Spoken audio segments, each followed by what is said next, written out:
BSF এর গুলিতে মাথাভাঙাতে মৃত্যু হলো বাংলাদেশি এক চোরা কারবারকারীর। বুধবার গভীর রাতে ঘটনাটি ঘটে ভারত বাংলাদেশ সীমান্তের মাথাভাঙা 1 নম্বর ব্লকের বৈরাগীরহাট পঞ্চায়েতের চেনাকাটা সীমা চৌকি এলাকায়।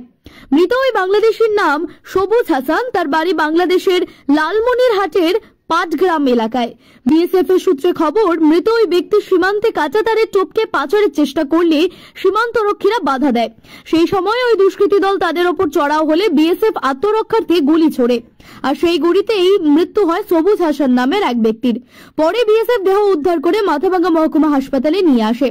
পরবর্তীতে পুলিশের কাছে হস্তান্তর করা হয় সেই মৃতদেহ। পুলিশ দেহ উদ্ধার করে ময়নাতদন্তের জন্য পাঠিয়েছে।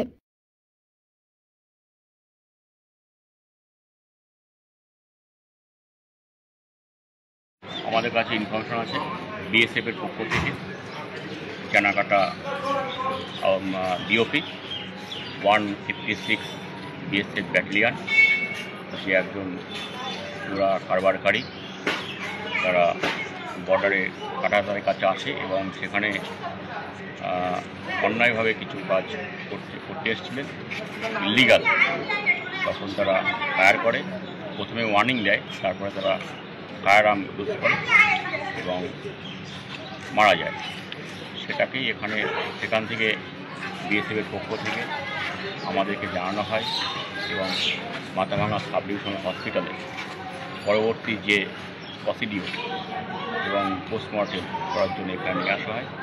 নির্দিষ্ট একটা কেস রেজিস্টার হচ্ছে, ইউডি কেস, আর ন্যাচারাল ডেথ। বাদ বাকিটা তদন্ত চলছে। প্রাথমিক তদন্তে যেটা উঠে আসছে, যিনি মারা গেছেন বাংলাদেশের নাগরিক, এটুকুই আমরা জানতে পেরেছি। বাদ বাকিটা তদন্তের প্রয়োজন আছে, সেটা জানা যাবে। আর বাকিটা তো সবই বিএসএফের ব্যাপার। ম্যাজিস্ট্রেট ইনকোয়েস্ট হচ্ছে এবং ম্যাজিস্ট্রেট ইনকোয়েস্ট অনেক হয়ে গেছে।